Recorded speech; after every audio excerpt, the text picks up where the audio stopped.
محمد سيد الكونين والثقلين والفارقين من عرب ومن عجم۔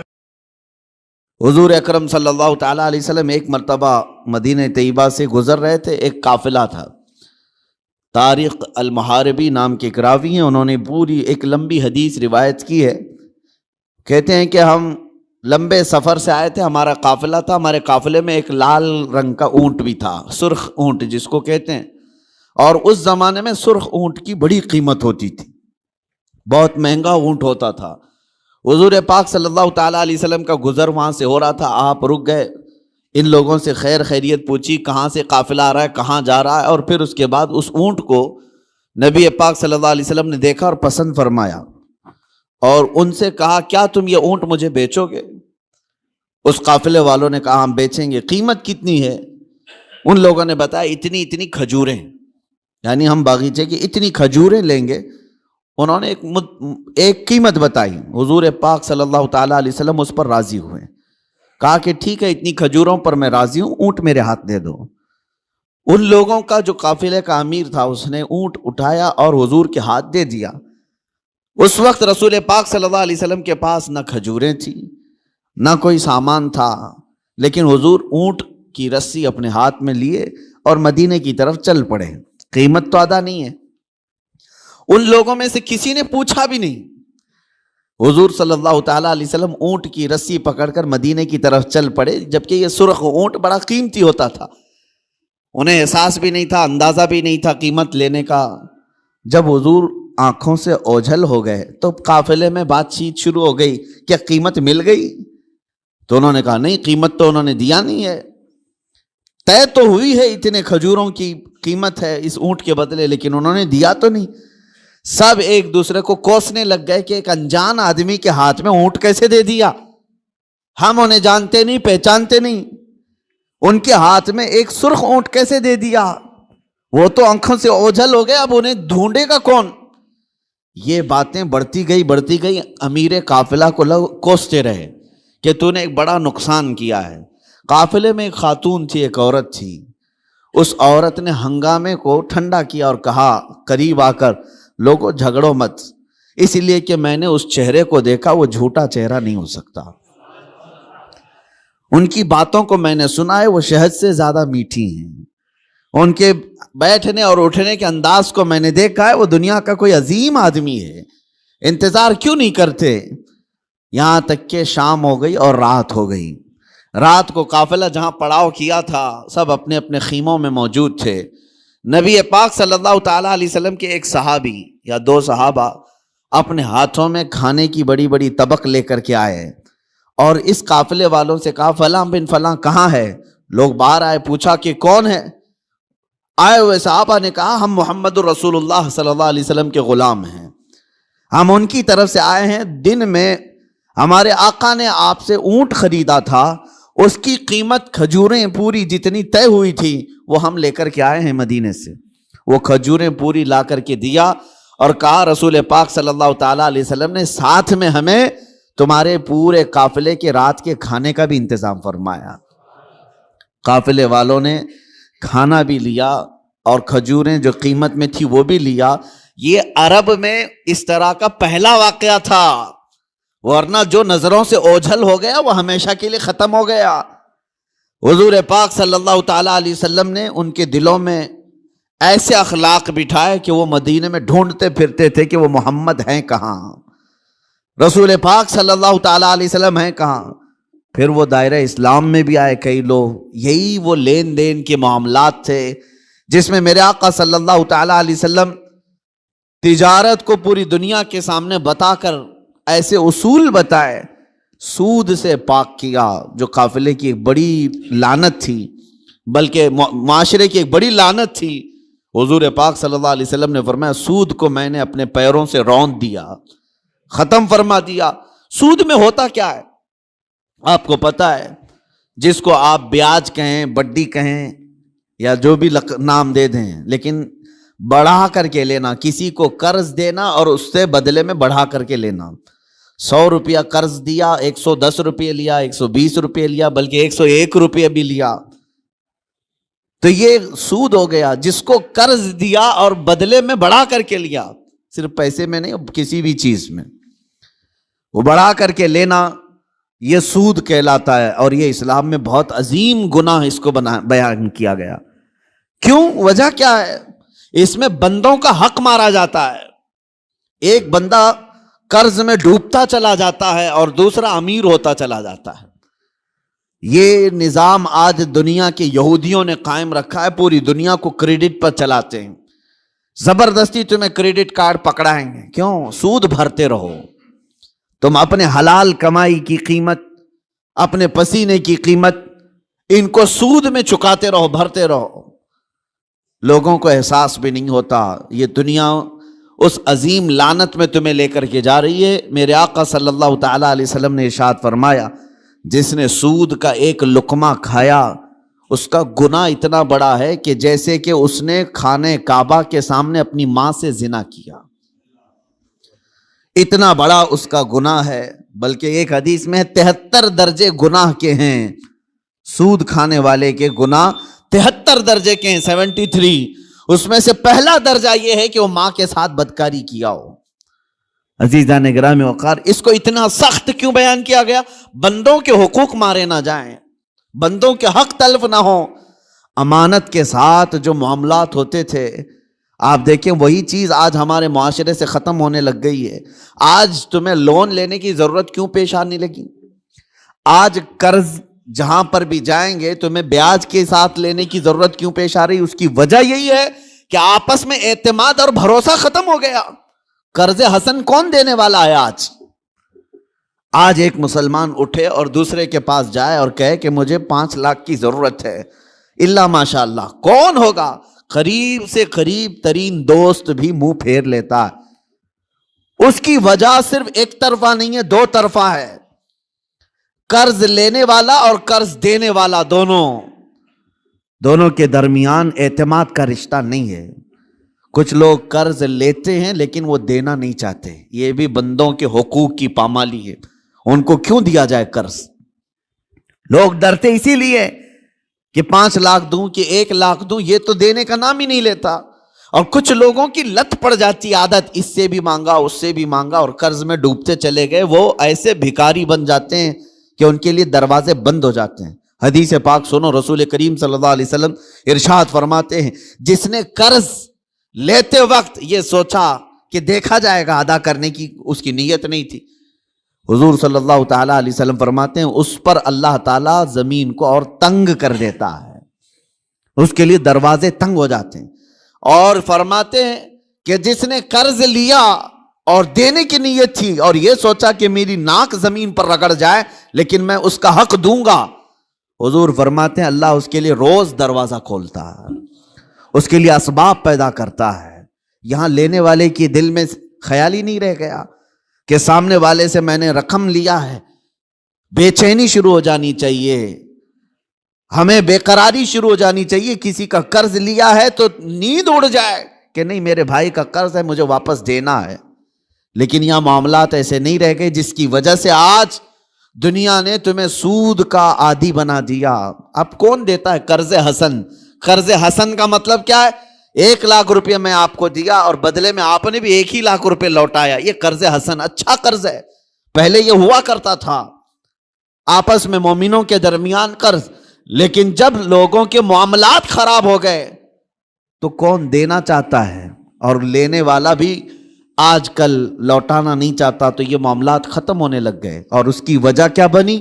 جب اعتماد کا رشتہ ٹوٹ گیا تو تم سود کے کاروبار میں پڑ گئے، اب تمہارے پاس کوئی راستہ نہیں رہ گیا، جاؤ بینکوں سے لون لو یا غیر مسلموں سے بھاری سود میں قرض اٹھاؤ اور اپنے کام کرتے رہو۔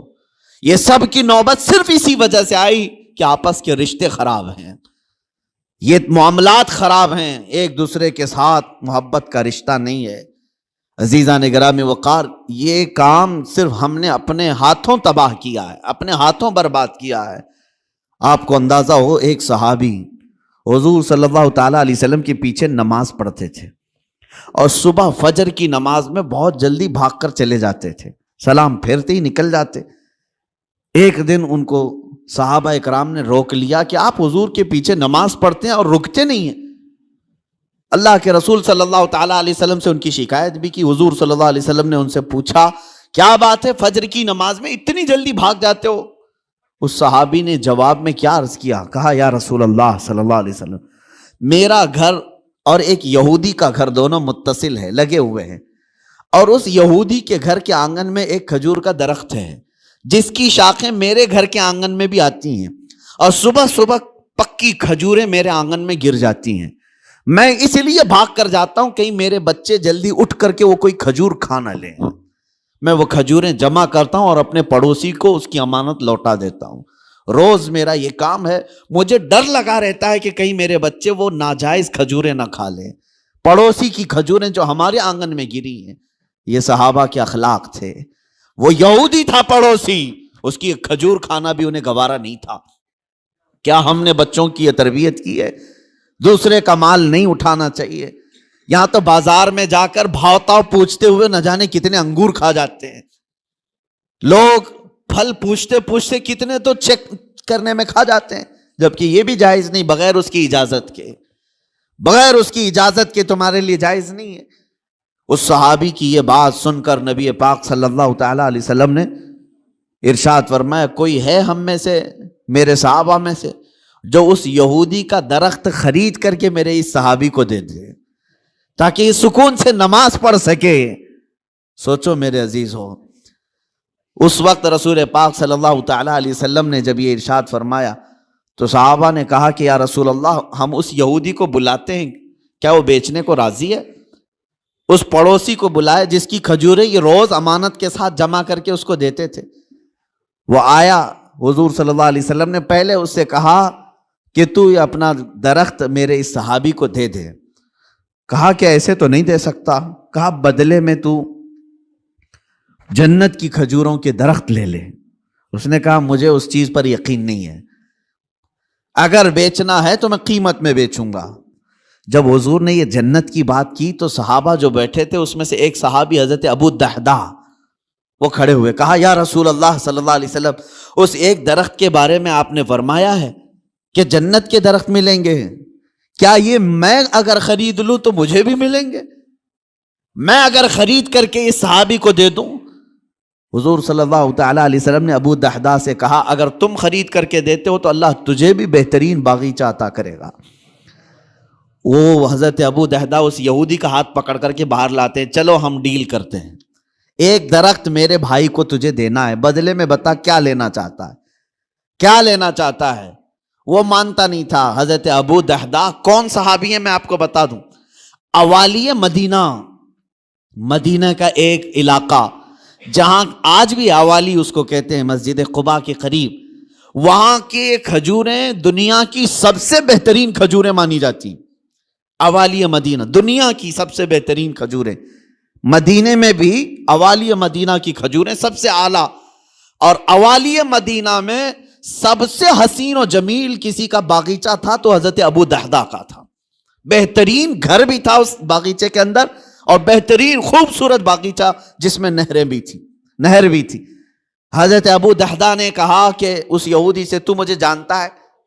کہا کہ تجھے مدینے کا کون آدمی نہیں جانتا، تو ابو الدحداء ہے، باغیچے کے نام سے ہی لوگ جانتے ہیں، حسین و جمیل باغیچہ ہے۔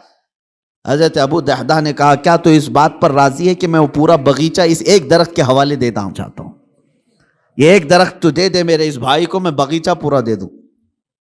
اس یہودی نے کہا کیا مذاق ہے یہ، کیسا مذاق ہے؟ اس نے کہا رسول اللہ کی بات پر میں کبھی مذاق نہیں کرتا، اور نہ ہی مسلمانوں کو یہ زیب دیتا ہے، میں معاملات کر رہا ہوں تیرے ساتھ۔ اس یہودی نے کہا کوئی بات نہیں، درخت میں دینے کو تیار ہوں۔ ابو الدحداء نے وہیں پر جو کچھ لکھنا پڑھنا تھا سب کر لیا، بیچ دیا، نہ کوئی قیمت لینی تھی اس سے، کچھ نہیں۔ ایک درخت جو یہودی کے آنگن میں تھا بس وہی خریدنا تھا، وہ بھی اکھاڑ کر کے نہیں، وہ درخت تو وہیں رہے گا نا، لیکن ملکیت اس مسلمان کی ہوگی، صحابی کی۔ اس بات پر طے ہوا، باغیچہ بیچ دیا گیا۔ اب حضرت ابو الدحداء اپنے باغیچے کے باہر آئے، سنیے، باہر آئے اور باہر سے اپنی بیوی کو پکارا، یا ام الدحداح، اپنی بیوی کو زور سے پکارنے لگے. تو ان کی بیوی اندر باغیچے کے اندر اپنے حسین و جمیل گھر میں تھی.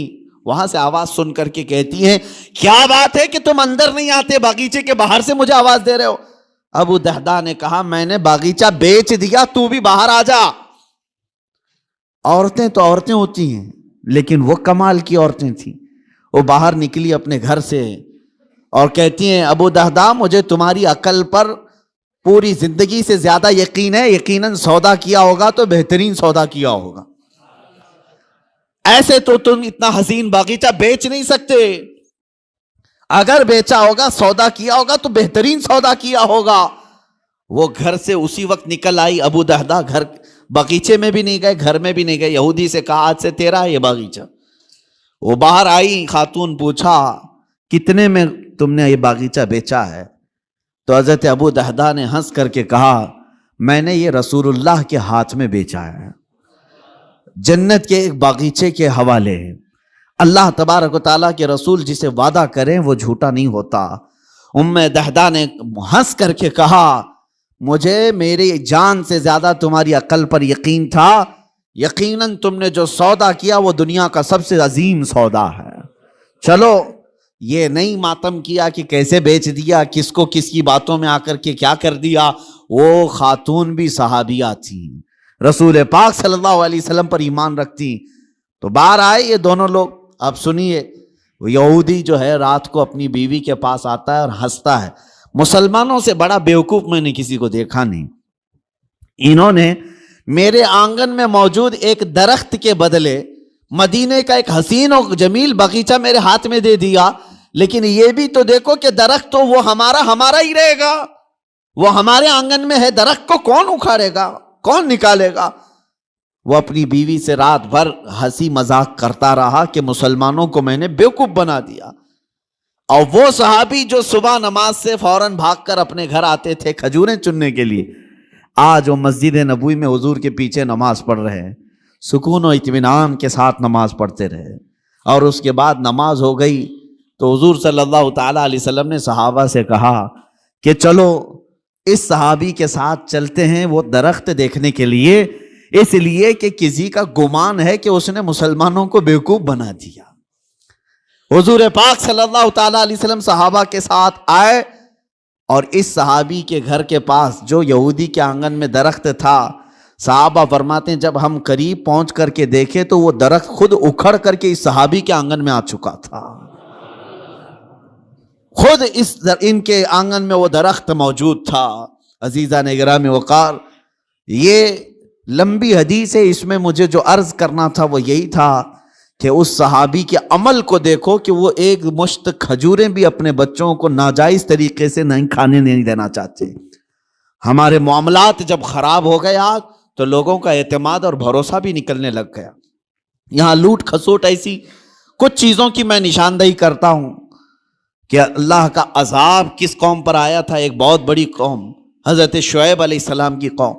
ان کے بارے میں قرآن میں ہے وَيَا قَوْمِ أَوْفُوا الْمِكْيَالَ وَالْمِيزَانَ بِالْقِسْطِ وَلَا تَبْخَسُوا النَّاسَ أَشْيَاءَهُمْ.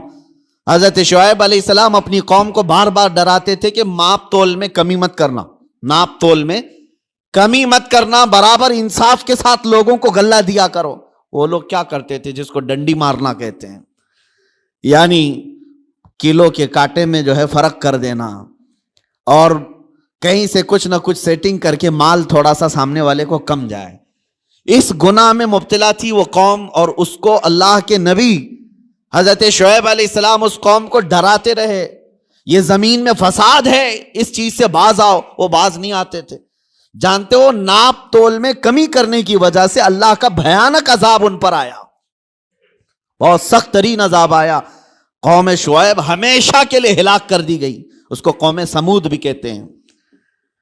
حضرت شعیب علیہ السلام کی قوم پوری ہلاک و برباد ہو گئی، ناپ تول میں کمی کرتی تھی. آج ہو سکتا ہے کہ ترقی یافتہ دور میں ناپنے کی چیزیں بدل گئی ہوں، لیکن اگر اس میں بھی کوئی خیانت کرتا ہے ایک ذرا برابر بھی، وہ اللہ کے عذاب میں گرفتار ہوگا. اس کی برکتیں ختم کر دی جائیں گی، اس کے چہرے کی رونق ختم کر دی جائے گی. اسی لیے میرے عزیزو ان معاملات میں پابند ہو جاؤ اور دیکھنا کہ ہمارے معاملات بالکل صحیح ہو جائیں گے۔ غیر مسلموں کے حالات تو آج ایسے کہ وہ لوگ اس چیز پر سختی کرتے ہیں، ان کی مارکیٹ میں سب ایک دوسرے کے تعاون کرنے والے ہیں، اور مومنوں میں ایک دوسرے کا تعاون کرنے والا نہیں۔ مارکیٹ میں اگر 4 دکانیں تمہاری ہیں، تمہاری تجارت زیادہ ہونے لگ گئی تو بغل والے کو حسد ہونے لگ گیا، سوچتے کہ میرا بھائی تو ہے، نہیں، حسد ہونے لگ گیا، اور تیسرا اس سے زیادہ جلنے لگ گیا۔ آپس میں اس بات کو لے کر کے سب جلن کے شکار ہیں، اور پھر اس کے بعد ہوتا یہ ہے کہ ذرا برابر کچھ کمی ہوئی تو دوڑے دوڑے بابا کے پاس جاتے ہیں، پڑوسی نے کچھ کرایا ہے، میری دکان میں کچھ ہوتا نہیں۔ تم آپس میں ایک دوسرے کو کیا کرایا اسی میں لگے رہے ہو۔ بلکہ ہم کچھ بازاروں میں گئے ہیں، دیکھا ہے، اور کسی کی دکان پر، غیر مسلم کی بات کر رہا ہوں، کوئی سامان نہیں مل رہا ہے تو وہ سامان نہیں مل رہا ہے تو یہ نہیں کہتا کہ چلے جاؤ دوسری جگہ، بلکہ وہ وہیں کھڑا ہو کر کے اپنے کسی بھائی کا ریفرنس دیتا ہے، کہتا ہے فلاں جگہ یہ ملے گا، یہاں جا اور میرا نام لے کر کے کہو۔ وہ آپس میں تعاون ہے ایک دوسرے کا۔ مومنوں، آپ سب لوگ ایک دوسرے کے تعاون میں جب تک نہ آئیں تو رحمت خداوندی سے محروم رہو گے۔ اللہ تبارک و تعالیٰ کا عذاب آئے گا معاملات میں خراب ہونے سے۔ اسی لیے سود کو حرام اسی لیے کیا گیا تھا کہ دوسروں کے حق نہ مارے جائیں، دوسرا کوئی غریب سے غریب تر ہوتا جائے اور تم امیر سے امیر تر ہوتے جاؤ، یہ جائز نہیں اسلام میں۔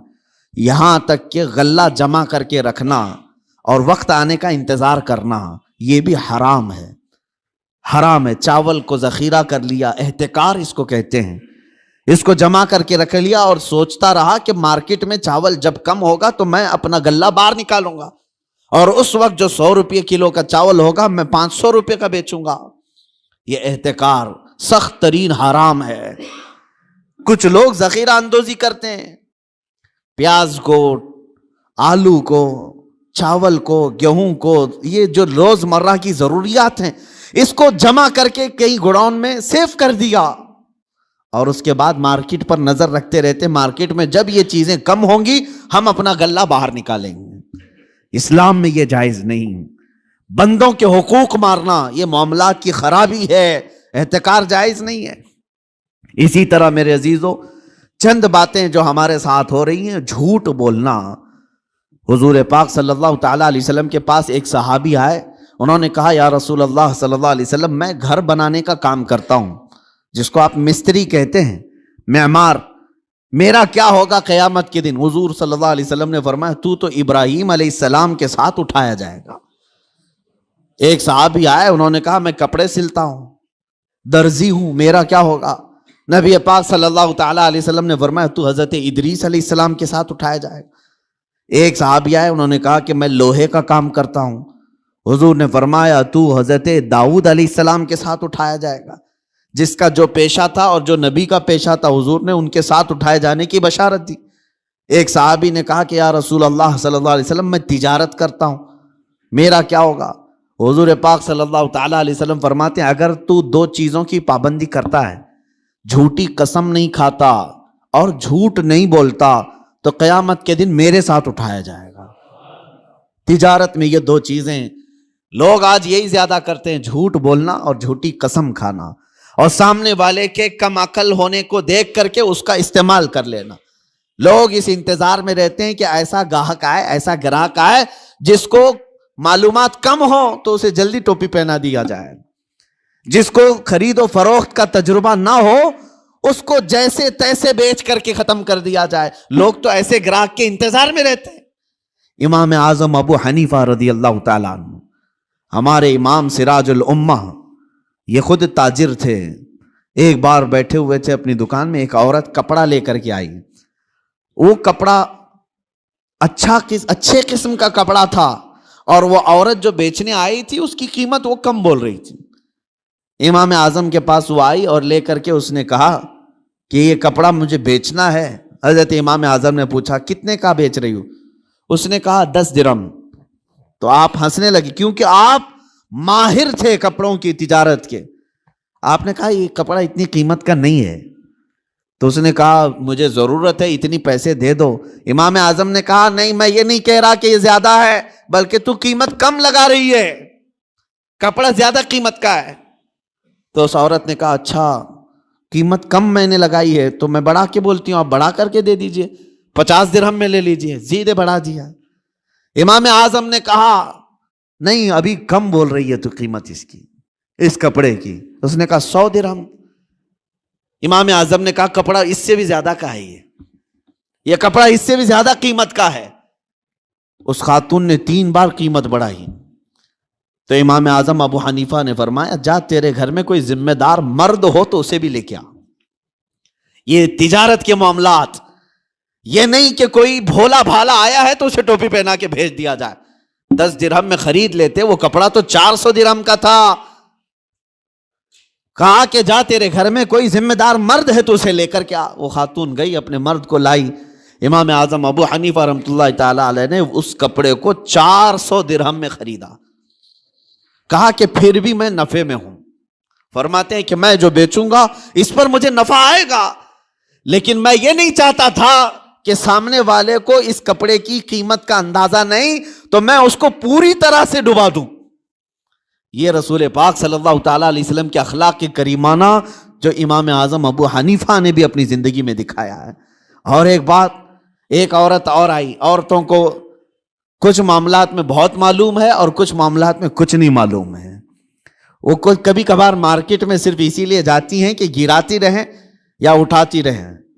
بہرحال ایک خاتون آئی اور اس نے کہا امام اعظم ابو حنیفہ رحمۃ اللہ تعالی علیہ کے پاس ایک کپڑا تھا ریشم کا، اور اس عورت کے پاس کچھ ہی پیسے تھے۔ اس عورت نے کہا میں ایک غریب عورت ہوں، مجھے آپ ایک کپڑا ایسا بیچو جس میں آپ نفع مت لینا مجھ سے۔ وہ کہا جاتا ہے نا مدل مل جائے۔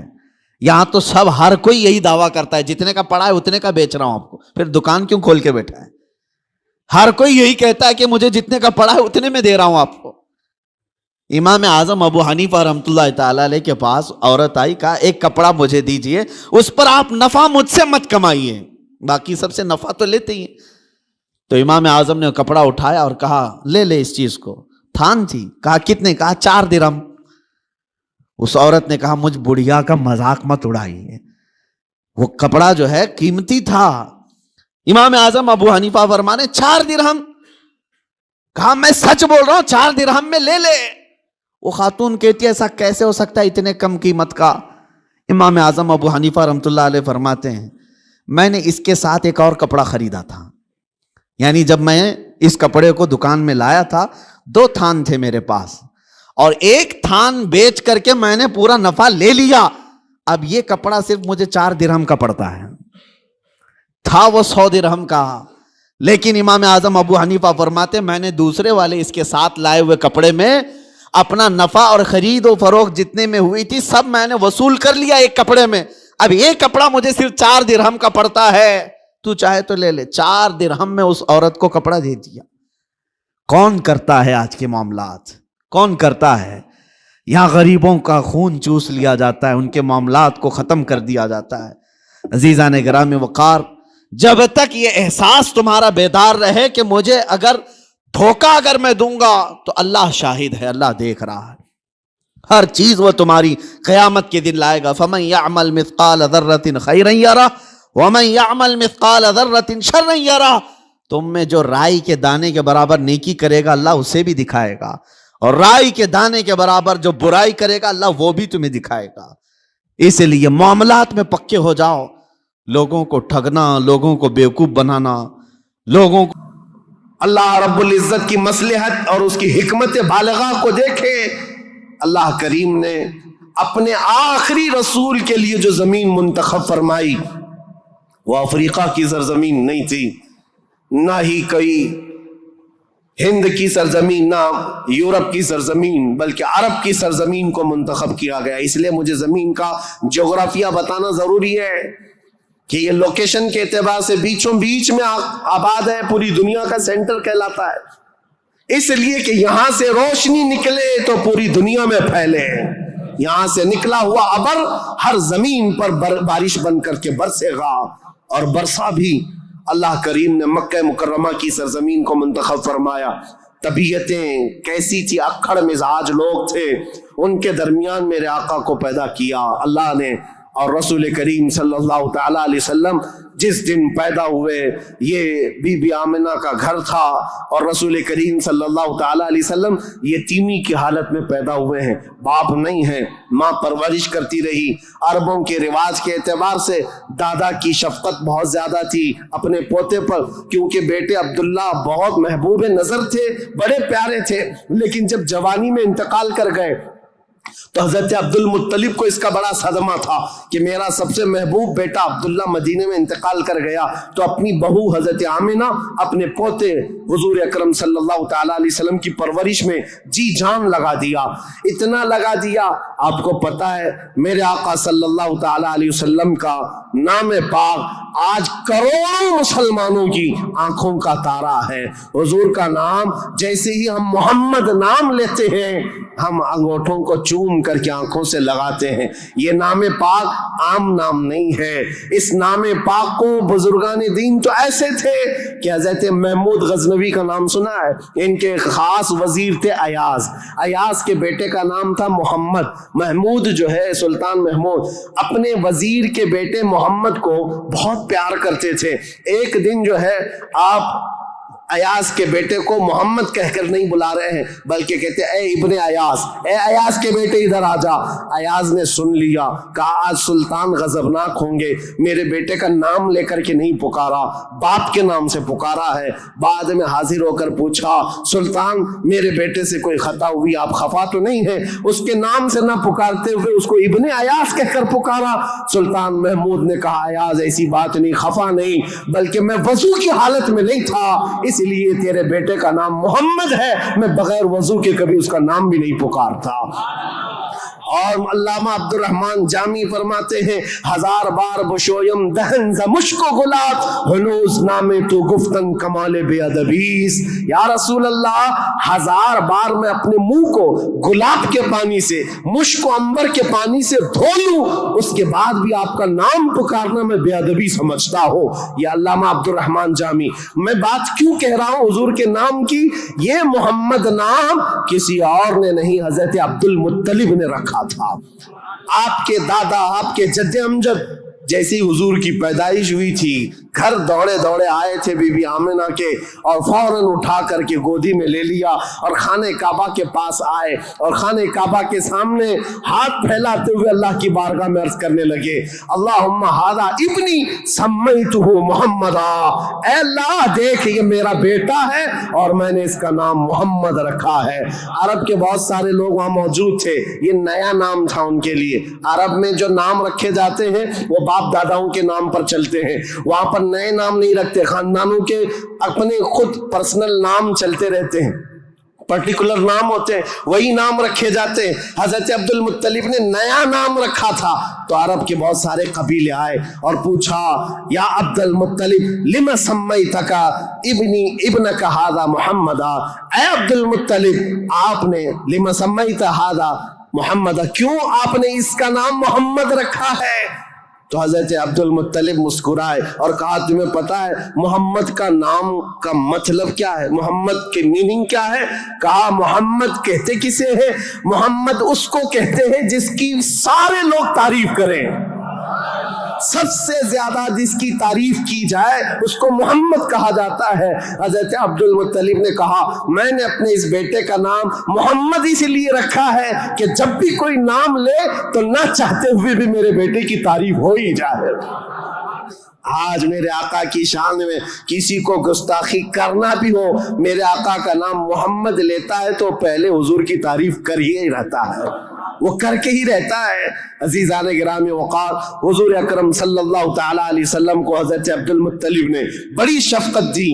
عرب کے مشہور قانون اور وہاں کے دستور کے مطابق کہ عرب لوگ اپنے بچوں کی حفاظت کے لیے, یعنی ان کی زبان کی حفاظت کے لیے دیہاتوں میں بھیجتے تھے کہ ان کی زبان محفوظ رہے. شہروں کی زبان جو ہے مکس ہو جاتی ہے, جیسے ممبئی کی زبان, اس کا کوئی اتا پتہ نہیں ہے, اس میں یو پی بھی ملا ہوا ہے اور راجستھان بھی ہے, گجراتی بھی ہے, کرناٹکی بھی ہے, سب ملا کر کے مکس ہو گئی کیونکہ ہر جگہ کے لوگ یہاں پر موجود ہیں. یہ شہر ہے اور شہروں میں ہر علاقے کے لوگ آتے ہیں، اپنی اپنی تھوڑی تھوڑی سی باتیں اس میں داخل کر دیتے ہیں اور یہ ایک مکسچر لینگویج بن جاتی ہے اور اس کو پتہ ہی نہیں رہتا اس کی اوریجنل لینگویج کیا تھی۔ مکہ ایسا تھا کہ ہر جگہ سے لوگ آتے تھے، حج کے لیے آتے تھے اور کئی کئی مہینے رہتے تھے، تو کچھ لوگ عربی جانتے نہیں تھے، کوئی فارسی اس میں داخل کر دیا، کوئی الگ زبان عبرانی داخل کر دیا، سریانی داخل کر دیا، تو وہاں پر زبان کی حفاظت کی بہت ضرورت تھی، کیونکہ اس دور میں سب سے بڑا اگر کوئی عہدہ تھا تو زبان کا تھا۔ زبان جس کی اچھی ہو وہ عرب میں سب سے زیادہ عزت والا تھا، تو اس کے لیے مائیں اپنے بچوں کی زبان کی حفاظت کے لیے بچپن میں ان کی پرورش مکہ میں نہیں کرتی تھی، باہر بھیجتی تھی۔ اس رواج کے چلتے ہوئے 6 مہینے کی بعد حضور صلی اللہ تعالیٰ علیہ وسلم 6 مہینے حضرت آمنہ کی گود میں تھے، پھر وہ حلیمہ سعدیہ کے بخت چمکے، نصیبے چمکے کہ وہ دایا تھی بنو سعد قبیلے کی۔ طائف سے آگے ایک علاقہ بنو سعد آج بھی موجود ہے، طائف سے 80 کلومیٹر دور، وہاں سے وہ آئی تھی، 180 کلومیٹر کا سفر کر کے آئی تھی، اور مکہ مکرمہ میں انہوں نے رسول پاک صلی اللہ تعالیٰ علیہ وسلم کو گود لے لیا۔ تفصیلات میں نہیں بتا رہا ہوں، تاریخ ہے کیونکہ ہم مولد شریف میں تفصیلات بیان کرتے ہیں، یہ تاریخ اسلام ہے، اس کے لیے میں چلتی چلتی مختصر جھلکیاں رکھ رہا ہوں۔ حلیمہ سعدیہ لے کر گئیں، 2 سال پرورش کر کے واپس لے آئیں حضرت آمنہ کے گھر۔ حضرت آمنہ اپنے نور نظر کو لے کر ساتھ رہتی، جب حضور کی عمر 6 سال کی ہوئی تھی تو 6 سال کی عمر میں حضرت آمنہ مدینہ نکلی، کیونکہ ان کا ننیحال بھی تھا اور اپنے شوہر حضرت عبداللہ کی قبر بھی وہاں تھی۔ انتقال کے بعد سے وہ گئی نہیں تھی، تو اپنے بیٹے کے بڑے ہونے کے بعد حضور صلی اللہ تعالیٰ علیہ وسلم کو لے کر کے وہ مدینے گئیں، ننیحال گئیں، اور اس کے بعد یعنی حضور کے ننیحال اور پھر واپسی میں حضرت عبداللہ کی قبر سے ہوتے ہوئے آ رہی تھیں، وہاں کی بیماریاں حضرت آمنہ کو بھی جکڑ لیں، ایسی بیمار ہوئیں کہ ابوا ایک جگہ ہے بدر کے قریب، ابوا مدینہ اور مکہ کے بیچ میں، حضرت آمنہ وہ زیادہ دیر آگے چل نہ سکیں، وہیں پر آپ کی وفات ہو گئی۔ حضور پاک صلی اللہ علیہ وسلم کی عمر پاک 6 سال کی ہے، خود رسول محترم صلی اللہ علیہ وسلم نے اپنے ہاتھوں سے اپنی ماں کو دفن کیا۔ حضور کے ساتھ اس وقت آپ کے والد کی ایک کنیز تھیں ام ایمن، یہ ساتھ رہتی تھیں، اور بس حضور صلی اللہ تعالیٰ علیہ وسلم واپس مکہ جب آئے، حضرت عبد المطلب کو جیسے پتا چلا کہ حضرت عبداللہ کی بیوی آمنہ بھی انتقال کر گئیں، وہ فرط غم میں، جوش غم میں حضور صلی اللہ تعالیٰ علیہ وسلم کو ایسے قریب کر لیے کہ ایک لمحے کے لیے بھی اپنے آنکھوں سے اوجھل نہیں ہونے دیتے۔ لیکن ہوا کیا، مشیت عز دی جو چاہے، 8 سال کی عمر تھی میرے آقا کی، دادا حضرت عبد المطلب بھی فوت ہو گئے۔ یہ دور گزرتا گیا، دادا حضرت عبد المطلب نے اپنے انتقال سے پہلے اپنے بیٹے حضرت عبداللہ کے سگے بھائی جناب ابو طالب کے حوالے کر دیا تھا اپنے اس پوتے کو۔ حضور صلی اللہ تعالیٰ علیہ وسلم کو جناب ابو طالب کے حوالے کر دیا اور کہا کہ تم اس کی نگرانی کرنا، تو جناب ابو طالب نے ایسی نگرانی کی کہ ابو طالب کے گھر میں بیٹے تو ہوئے، ان کے بیٹے عقیل ہیں، ان کے بیٹے جعفر ہیں، ان کے بیٹے حیدر کرار، علی و مرتضیٰ ہیں، لیکن حضور صلی اللہ تعالیٰ علیہ وسلم کی پرورش میں ایسا کمال کا کردار ادا کیا کہ اپنے بیٹوں کو بھی کچھ نہیں سمجھتے حضور کے آگے، حضور اکرم صلی اللہ علیہ وسلم کے آگے۔ ایک روایت جو ہے بدن میں رونگٹے کھڑے کر دیتی ہے۔ میں آج بھی بحث نہیں کروں گا ایمان ابو طالب کے متعلق، ہمارا قتل الآراء بحثوں میں سے ہے، ہمارا ٹاپک آج تاریخ اسلام ہے، لیکن ان کی پرورش کا انداز ایسا تھا۔ صرف ایک بات اگر میں بتا دوں، شعب ابی طالب میں جب 3 سال تک مکہ والوں نے حضور صلی اللہ علیہ وسلم کا بائیکاٹ کیا تھا، سوشل بائیکاٹ، کبھی بھی حملہ ہونے کا اندیشہ رہتا تھا کہ لوگ آ کر کے حضور کو قتل نہ کر دیں۔ رات کے وقت، کیونکہ عرب اتنے دشمن تھے رسول پاک صلی اللہ علیہ وسلم کے اعلان نبوت کی بات کر رہا ہوں، یہ روایت بیچ میں عرض کر رہا ہوں، جناب ابو طالب رات کے وقت جب حضور سو جاتے تھے تو ان کو اٹھا کر کے دوسری جگہ سلاتے اور حضور صلی اللہ علیہ وسلم کی جو جگہ خاص تھی، حضور کی جو چادر تھی، اس جگہ اپنے بیٹے کو سلا دیتے تھے، اور یہ کہتے ہماری نیند کے وقت میں اگر کوئی دشمن آ کر حملہ بھی کرے تو محمد پر حملہ نہ ہو، میرے بیٹے پہ حملہ ہو۔ یہ کمال کی شفقت کے ساتھ انہوں نے پرورش کی ہے رسول اللہ صلی اللہ علیہ وسلم. جب آپ کی عمر پاک 12 سال کی تھی، حضور اکرم صلی اللہ علیہ وسلم کی جناب ابو طالب کے ساتھ آپ تجارت کے لیے نکلے ملک شام، کیونکہ خاندانی مشغلہ تھا تجارت. ابو طالب ساتھ میں لے کر کے گئے. یہ وہ ٹرننگ پوائنٹ ہے تاریخ کا کہ بیچ راستے میں ایک بحیرہ راہب، ایک عیسائی پادری تھا، جہاں پر یہ قافلہ رکا تھا. بحیرہ راہب نے دیکھ کر کے ہی کہا ہذا سید المرسلین، یہ رسولوں کا سردار آیا ہے. عیسائیوں نے پوچھا تمہیں کیسے پتا؟ کہا میں نے ان کو دیکھا، یہ 12 سال کی عمر کے جب یہ آ رہے تھے رات کے وقت پہاڑوں کے اوپر سے اتر رہے تھے، میں نے دیکھا کہ سارے پہاڑ سارے جتنے بھی درخت ہیں وہ اس 12 سالہ لڑکے کے لیے سجدے میں گرے ہوئے ہیں. اور میں نے دیکھا کہ دن میں یہ جب چلتے ہیں تو سورج کی روشنی ان پر نہیں پڑتی، بادل کا ایک سایہ ان کے اوپر سایہ بنائے ہوئے چلتا ہے، بادل کا ایک ٹکڑا سایہ بنائے ہوئے چلتا ہے. یہ بحیرہ راہب نے ابو طالب کو بلا کر پوچھا یہ کون ہے؟ کہا میرا بھتیجا ہے. کہا میری ایک بات سن لو، اچھا ہوگا کہ تم ان کو ملک شام مت لے جانا، وہاں یہودی ہیں، وہ ان کے قتل کے در پہ ہو جائیں گے، کیونکہ وہ اس انتظار میں ہیں کہ آخری نبی ان کے خاندان میں پیدا ہوگا. یہ تو تمہارے خاندان کا نصیبہ ہے، اگر تم لے جاؤ گے تو یہودی قتل کر ڈالیں گے، تم یہیں سے ان کو واپس مکہ لے جاؤ. جناب ابو طالب گھبرا گئے، ڈر گئے. کہا کہ میں اپنے اس بھتیجے کو ملک شام نہیں لے جاؤں گا. بیچ راستے سے ہی رسول پاک صلی اللہ تعالی علیہ وسلم کو لے کر وہ مکہ واپس آئے. یہ وہ بشارت تھی. 40 سال کے بعد حضور نے اپنی نبوت کا اعلان فرمایا، لیکن خبریں تو 12 سال سے ہی مشہور ہو چکی تھی، خبریں ہو چکی تھیں. بحیرہ راہب نے یہ کہا. اس کے بعد حضور پاک صلی اللہ تعالی علیہ وسلم تجارت کو اپناتے رہے. جب آپ کی عمر پاک 25 سال کی تھی تو مکہ مکرمہ کی ایک معزز خاتون، بڑی مالدار خاتون تھی، حضرت خدیجہ، جن کے 2 شوہروں کا انتقال ہو چکا تھا.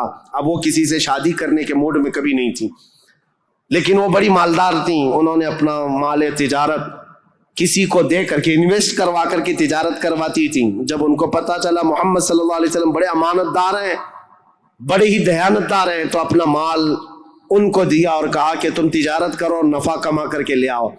رسول پاک صلی اللہ علیہ وسلم ان کا مال تجارت لے کر ملک شام گئے اور اتنا نفع ہوا اس مال میں. واپس جب آ رہے تھے تو حضرت خدیجہ کا ایک غلام میسرہ تھا. حضرت خدیجہ نے کہا تھا میسرہ تم ہمیشہ محمد پر نظر رکھنا، دیکھتے رہنا یہ کیسی کیسی تجارت کرتے ہیں، کتنا نفع کرتے ہیں. اسی لیے نہیں کہ خرد برد ہوگا، اس لیے کہ مدد کے طور پر. جب یہ قافلہ واپس مکہ آ رہا تھا، اب پھر ٹرننگ پوائنٹ ہے یہاں پر.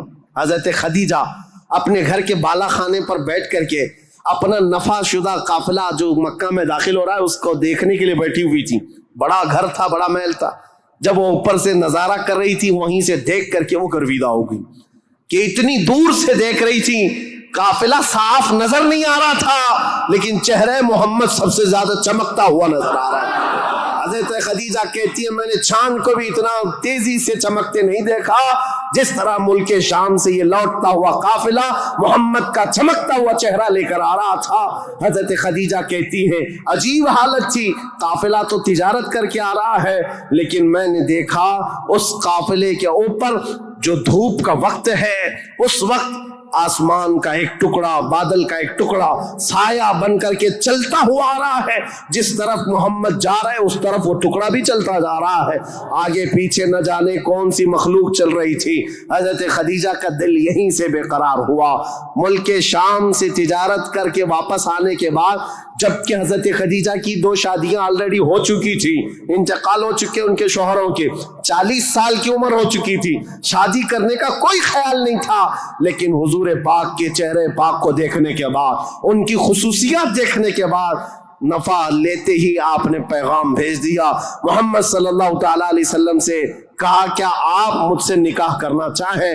وہ روح محمد صلی اللہ تعالی علیہ وسلم کی گرویدہ خاتون، ان کا پیغام پہنچتے ہی رسول پاک صلی اللہ تعالی علیہ وسلم نے خود سے قبول نہیں کیا، اپنے چچاؤں اور پھوپھیوں کے درمیان اس مسئلے کو رکھا. جناب ابو طالب تھے، سارے پھوپھیاں اور چچا بیٹھے، ان کے سامنے رکھا کہ حضرت خدیجہ کے پیغام نکاح آیا ہوا ہے۔ سارے لوگوں نے کہا تمہیں پتہ ہے خدیجہ پورے مکہ میں طاہرہ کے نام سے جانی جاتی ہیں، سب سے پاکیزہ خاتون۔ عزت تو ایسی تھی کہ ادنا سے ادنا آدمی بھی اور اونچا سے اونچا آدمی بھی حضرت خدیجہ کی طرف چہرہ اٹھا کر نہیں دیکھتا، ان کی عزت بڑی تھی۔ کہا کہ اگر محمد تمہارے لیے ان کی طرف سے پیغام آیا ہے تو قبول کر لو۔ رسول پاک صلی اللہ تعالی علیہ وسلم نے جواب بھیجا کہ مجھے بتایا گیا ہے کہ مکہ میں سب سے شریف خاتون اگر کوئی ہے تو خدیجہ کا نام ہے۔ میرے عزیزو، خاتون شریف کیوں نہ ہوگی؟ اس لیے کہ جس کے پیٹ سے پیدا ہونے والی بیٹی فاطمہ الزہرا ہو، سیدہ کائنات ہو، تو پھر ماں کا عالم کیا ہو سکتا ہے؟ اللہ کریم نے یہ انتخاب فرمایا تھا۔ رسول کریم صلی اللہ تعالی علیہ وسلم نے اس نکاح کو دل و جان سے پسند کیا۔ نکاح کی تقریب ہوئی۔ نکاح کی تقریب میں جناب ابو طالب اور حضور کے سارے چچا اور پھوپھیاں بھی شریک ہوئے۔ خطبہ نکاح کا خطبہ جناب ابو طالب نے پڑھا تھا۔ وہ خطبہ آج بھی موجود ہے جو میرے آقا صلی اللہ تعالی علیہ وسلم کے پہلے نکاح میں خطبہ ہوا تھا۔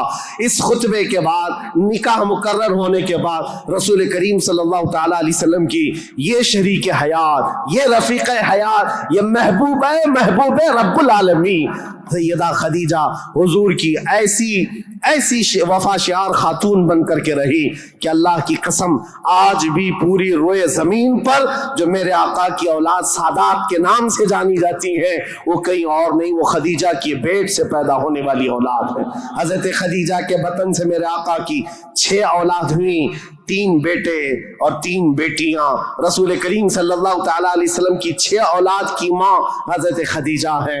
یہ بڑی الفت و محبت کی زندگی گزری ہے میرے آقا صلی اللہ علیہ وسلم کی، لیکن جب میرے آقا کی عمر پاک 50 سال کی ہوئی اور حضرت خدیجہ کی عمر اس وقت تقریباً آپ اندازہ کر سکتے ہیں 25 سال زیادہ تھی، 75 سال کی خاتون تھی۔ 75 سال کی خاتون، اللہ اکبر، 75 سال کی خاتون کس کو کہتے ہیں؟ عمر کا وہ پڑاؤ جس میں بوڑھا اپنے اعضاء سے مجبور ہو جاتا ہے اور اس کے پٹھے جواب دے جاتے ہیں، چلنا پھرنا دوبھر ہو جاتا ہے۔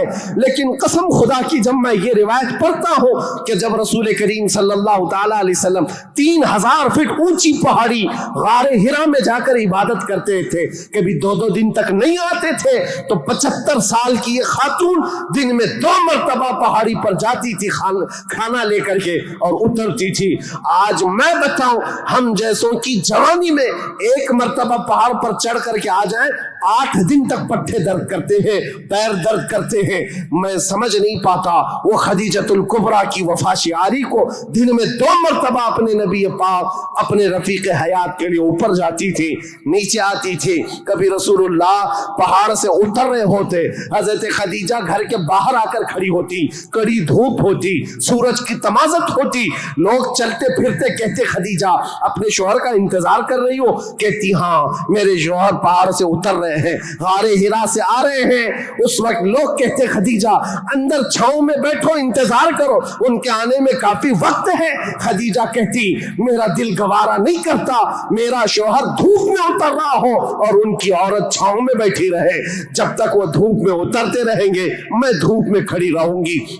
یہ وفا شعاری ایسی تھی، آپ کو پتا ہے سب سے پہلی وہی قرآن کی جو غار ہرا میں آئی ہے، جبرائیل امین لے کر کے آئے ہیں۔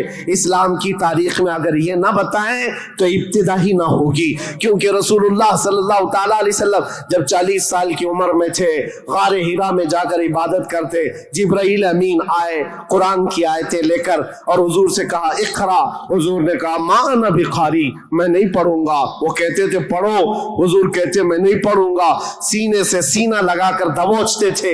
3 مرتبہ ہوا، 4تھی مرتبہ کہا اقرا بسم ربک الذی خلق، پڑھو اس رب کے نام سے جس نے پیدا کیا ہے۔ رسول محترم صلی اللہ تعالیٰ علیہ وسلم نے پڑھنا شروع کیا اور پھر آیتیں سب سے پہلے جو آئی ہیں، اسلام کی ابتدا نور الہی کا ظہور ہے، نور الہی کا نزول ہے، اللہ کا کلام اتر رہا ہے۔ پہاڑ پر، پہاڑ کی چوٹیوں پر، جس کو آج بھی جبل نور کہا جاتا ہے، نور کی پہاڑی، جہاں نور اترا، نور کا پہاڑ ہے، اور کس پر اترا؟ جس پر اترا وہ نور علی نور ہے۔ قرآن کی آیتیں آئیں، اقرأ بسم ربک الذی خلق، خلق الانسان من علق، اقرأ وربک الاکرم الذی علم بالقلم، علم الانسان ما لم يعلم۔ یہ 5 آیتیں دے کر جبرائیل امین چلے گئے۔ رسول پاک صلی اللہ تعالیٰ علیہ وسلم پر جو وحی آئی تھی اس کا اثر ایسا تھا، سخت ٹھنڈیوں کے دن تھے، موٹے موٹے پسینے کے بون پیشانی سے نکلتے تھے۔ جب رسول پاک تشریف لائے، پہلا واقعہ دیکھا تھا حضور نے، پہلا واقعہ تھا جبرائیل امین اس طرح آیتیں لے کر آئے۔ یہ آیتیں اترنا آسان بات نہیں، قرآن خود کہتا ہے، میرا مولا فرماتا ہے اگر ہم یہ پہاڑوں پر اتار دیتے، پہاڑ ریزہ ریزہ ہو جاتے، ٹکڑے ٹکڑے ہو جاتے، لیکن قلب مصطفیٰ نے اس کا بوجھ اٹھا لیا ہے۔ رسول اللہ کے دل نے اس امانت کو اٹھایا تھا، لیکن چل کر کے دنیا کا وہ پہلا انسان، دنیا کی وہ پہلی شخصیت ہے جس کو قرآن سنایا میرے آقا نے، وہ کوئی اور نہیں، ام المومنین سیدہ خدیجۃ الکبریٰ ہے۔ آئے رسول پاک صلی اللہ تعالیٰ علیہ وسلم، گھر آتے ہی فرمایا میرے پاس ایک فرشتہ آیا، سینے سے سینے لگایا اور اس نے یہ آیتیں اللہ کی طرف سے سنائی، مجھے کمبل اڑاؤ، زمیلونی زمیلونی، بار بار کہتے مجھے کمبل اڑاؤ، سخت ٹھنڈیاں لگ رہی ہیں۔ سیدہ خدیجۃ الکبریٰ کی باتیں یاد رکھو، تاریخ میں آج بھی لکھی ہوئی ہیں۔ ڈھارس بندھانے والی، تسلی دینے والی، حوصلہ دینے والی خاتون ہو تو زندگی کمال کی ہے۔ عزیزان گرامی کہتی ہیں اے محمد عربی صلی اللہ تعالیٰ علیہ وسلم، اے اللہ کے رسول، آپ یتیموں کا بوجھ اٹھاتے ہیں، آپ بیواؤں کی مدد کرتے ہیں، آپ کمزوروں کا ہاتھ پکڑتے ہیں، آپ کے ساتھ کبھی برا ہو ہی نہیں سکتا۔ یہ جو اترا ہے وہ آپ کی بھلائی کے لیے ہے۔ ان قریب آپ دیکھیں گے زمین و آسمان کی ساری چیزیں اللہ تعالیٰ آپ کے لیے مسخر فرما دے گا۔ یہ خدیجۃ الکبریٰ رضی اللہ تعالیٰ عنہ کی حوصلہ افزائیاں تھی۔ یہاں سے میرے آقا صلی اللہ تعالیٰ علیہ وسلم پھر مکہ تشریف لائے، اور آپ کو پتہ ہے سب سے پہلے مکہ مکرمہ میں اب تاریخ اسلام کی شروعات ہے، تاریخ اسلام کی شروعات ہے۔ اسلام کی تاریخ سے پہلے میں نے اتنا بیک گراؤنڈ بتا دیا، تاریخ بتا دی، حالات بتا دیے، سیاسی حالات، مذہبی حالات، اخلاقی حالات۔ اب جو شروعات ہوئی وہ کہاں سے؟ غار حرا سے شروعات ہوئی، اور اس کے بعد سب سے پہلے گھر آئے میرے آقا، اور سب سے پہلا مسلمان جو اسلام میں داخل ہوتا ہے وہ کوئی اور نہیں، ام المومنین خدیجۃ الکبریٰ، گھر والی سب سے پہلے اسلام میں داخل ہوئی ہیں۔ روایتوں کی تطبیق کے اعتبار سے الگ الگ مفسرین محدثین نے بیان کیے، سب سے پہلے اسلام لانے والوں میں صدیق اکبر بھی ہیں، مولا کائنات بھی ہیں، اور حضرت خدیجہ بھی ہیں، حضرت زید بھی ہیں، حضرت بلال بھی ہیں۔ سب کی کیٹیگری کے حساب سے ان کو اول درجے میں رکھا گیا۔ عورتوں میں سب سے پہلے حضرت خدیجہ، بچوں میں مولا کائنات۔ بہرحال سب سے پہلا جو اسلام شروع ہو رہا ہے وہ حضرت خدیجہ خود کے گھر سے رسول اللہ نے شروع فرمایا، اور اس کے بعد پھر مکہ والوں کو جمع فرمایا۔ مکہ کے سارے لوگ حضور کی بڑی عزت کرتے تھے، لوگ اپنی امانتیں حضور کے پاس رکھتے۔ آپ کا لقب تھا امین اور صادق، لوگ آپ کو امین کہہ کر پکارتے یا صادق کہہ کر پکارتے۔ اپنے مشوروں میں حضور کو دیکھتے تھے تو خوشیوں سے پھولے نہیں سماتے تھے۔ وہ کہتے کہ اگر محمد کسی مجلس میں بیٹھ جائے تو اللہ کی رحمت ہی رحمت ہے۔ اس وقت بھی عرب حضور صلی اللہ علیہ وسلم کا بڑا احترام کرتے، بڑی عزت کرتے۔ اس دن حضور نے جیسی دعوت دی پورا مکہ ٹوٹ پڑا، سب آ گئے۔ حضور نے سب سے پہلے ان سے سوال کیا، اے مکہ والو، اگر میں یہ کہوں اس پہاڑ کے پیچھے ایک فوج ہے جو تم پر حملہ کرنا چاہتی ہے تو تم کیا کہو گے اس بات پر؟ سارے لوگوں نے ایک آواز میں جواب دیا، اے محمد، آج تک آپ نے کبھی جھوٹ نہیں کہا ہے، اگر آپ یہ کہیں گے تو ہم صرف یقین ہی نہیں کریں گے بلکہ ہم تو اس فوج سے لڑنے کی تیاری بھی کریں گے۔ اتنا ہمیں یقین ہے آپ کی بات پر کہ ہم اس فوج سے لڑنے کی بھی تیاری کریں گے جس کے بارے میں آپ کہہ رہے ہیں پہاڑ کے پیچھے فوج ہے۔ رسول کریم صلی اللہ تعالیٰ علیہ وسلم نے فرمایا، تم جب میرے بارے میں اتنا یقین کا اعتقاد رکھتے ہو تو سنو، اب میں یہ نہیں کہنا چاہ رہا کہ اس پہاڑ کے پیچھے فوج ہے جو تم پر حملہ کرنا چاہتی ہے، بلکہ اب میں یہ کہتا ہوں، سنو غور سے، کہ میں اللہ کا نبی ہوں، آخری رسول ہوں۔ اور دین اسلام لے کر کے آیا ہوں، اللہ ایک ہے، اللہ کے علاوہ کسی کی عبادت نہیں کی جائے گی، کوئی خدا نہیں ہے سوائے اللہ کے۔ یہ پہلا جبل ابو قبیس کے قریب، فاران کی چوٹیاں پہاڑی کے پاس، میرے آقا نے صفا مروہ کے دامن میں مکہ والوں کو جمع کیا تھا۔ پہلی آواز میرے آقا کی زبان سے گونجی تھی، لا الہ الا اللہ محمد رسول اللہ۔ اب لوگوں کو دیکھنے کا وقت تھا، ظاہر سی بات ہے، میں نے عرب کی طبیعت پہلے سے بتائی، اکھڑ مزاج، سخت مزاج، نخوت بھرا ہوا، کبر تکبر بھرا ہوا، کب وہ ایکسپٹ کرتے؟ سارے لوگ ایک دوسرے کا منہ دیکھنے لگے، کہا کیا ہم حبل کو جو کعبے کے اوپر بیٹھا ہوا خدا ہے اس کو اتار دیں گے؟ صفا مروہ پر جو ہمارے خدا ہے ان کو چھوڑ دیں گے؟ خانہ کعبہ کے اندر دروازے کے اندر جو خدا ہے ان کو چھوڑ دیں گے؟ چاہے زمزم پر جو خدا بیٹھا ہے اس کو چھوڑ دیں گے؟ سب کی چھ میں گوئیاں شروع ہو گئی، بغلیں جھانکنے لگے، اور اسی اسنا میں غصے میں آ کر آپ کا سگا چچا ابو لہب کھڑا ہوا، کہا تبن لک یا محمد لہذا جمعتا، اے محمد کیا اس لیے تم نے ہم کو جمع کیا؟ برا ہو تمہارا، تمہارے ہاتھ ٹوٹ جائیں۔ یہ پہلا جملہ تھا جو ناز قلب مصطفیٰ کریم صلی اللہ تعالیٰ علیہ وسلم کے نازنین قلب پر اترا۔ اس وقت تک کسی نے برا جملہ آپ کے لیے استعمال نہیں کیا تھا۔ پہلا برا جملہ استعمال کرنے والا ابو لہب تھا۔ نبی کریم صلی اللہ تعالیٰ علیہ وسلم کے خاطر پر، آپ کے قلب اقدس پر بوجھ گزرا، بار ہوا، تکلیف ہوئی، اللہ تعالیٰ نے پھر آیتیں اتاری، تبت یدا ابی لہب و تب، اے رسول آپ کے نہیں ابو لہب کے ہاتھ ٹوٹ جائیں، اس کا مال اسے کوئی فائدہ نہ دے۔ اللہ کریم دفاع کرتا رہا، ڈیفنس کرتا رہا۔ رسول کریم صلی اللہ تعالیٰ علیہ وسلم اس دعوت کو لے کر چل پڑے، پورا مجمع تھا مکہ کا، لیکن کوئی آگے اٹھ کر کھڑا نہیں ہوا کہ اے محمد ہم مانتے ہیں آپ کو اللہ کا رسول، آخری رسول، آپ جو دین لائے اس کو مانتے ہیں، آپ کا جو خدا ہے اس کو مانتے نہیں، کوئی نہیں تھا۔